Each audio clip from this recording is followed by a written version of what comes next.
అందరికీ నమస్కారం. మా ఛానల్ మొదటిసారి చూస్తున్న వారైతే సబ్స్క్రైబ్ చేసుకోండి. పక్కనే ఉన్న బెల్ ఐకాన్ను క్లిక్ చేయండి. రాగం అనగా ప్రీతి. ఈ చరాచర జగత్తంతా అమ్మే కనుక ప్రత్యేకంగా ఒక వ్యక్తిపై కానీ వస్తువుపై కానీ ఇష్టం లేక అనిష్టం అమ్మకుండవు. వస్తువులపై ఉండే రాగద్వేషాల వల్లే జీవులు సంసారంలో పడి కొట్టుమిట్టాడుతున్నారు.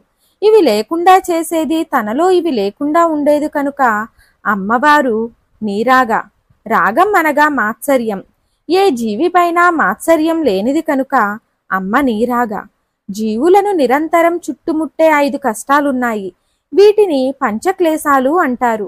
ఇవి 1 అవిద్య, 2 అస్మిత, 3 రాగం, 4 ద్వేషం, 5 మరణ భయం. ఈ క్లేశాలేవి అమ్మను అంటవు. అందులో అత్యంత భయంకరమైన రాగం అనే క్లేశం లేనిది కనుక అమ్మను నీరాగా అంటారు. ఇక ఇటువంటి రంగు మాత్రమే అమ్మకిష్టమని గాని ఒక్కొక్క రంగులో ఉంటుంది. అమ్మవారు కేవలం ఇదే రంగులో ఉంటుందని ఎవరూ ఊహించలేరు.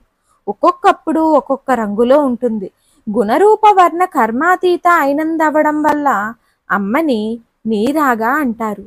దుఃఖమూలమైన పదార్థంపై ఏమాత్రం ఇచ్చలేనిది అమ్మ. చిత్రం ఏమిటంటే కామ క్రోధ లోభ మోహ మదమాత్సర్యాలు లేని అమ్మ ఇవన్నీ ఉన్నా ఒకే ఒక్కసారి తనను భక్తితో ధ్యానిస్తే చాలు వారి ముందు ప్రత్యక్షమై వారి కోరికలన్నీ తీరుస్తుంది అని, అలా తీర్చే లక్షణం నీ రాగమని కాళీ పురాణం చెబుతోంది.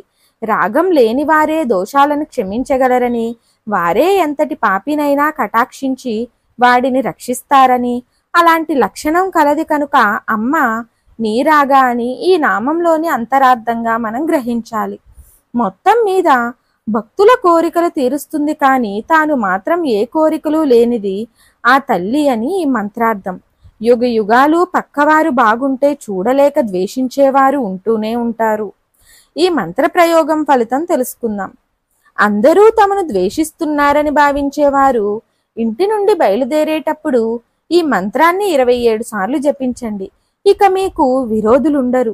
పై అధికారుల కటాక్షం కోరుకునేవారు వారి దగ్గరకు వెళ్ళేటప్పుడు 108 సార్లు ఈ మంత్రాన్ని జపిస్తే ఇక తిరుగుండదు. విడిపోయిన భార్యాభర్తలు తిరిగి కలుసుకోవాలనుకుంటే కేవలం 27 రోజులు ఈ మంత్రాన్ని రోజూ 108 సార్లు జపిస్తూ అమ్మవారిని మల్లెపూలతో పూజిస్తే 6 నెలలు తిరిగేలోపు కలుసుకొని సుఖంగా జీవిస్తారు. సర్వ దుఃఖాలు తొలగడానికి ఈ మంత్రాన్ని రోజు 36 సార్లు జపించుకోండి.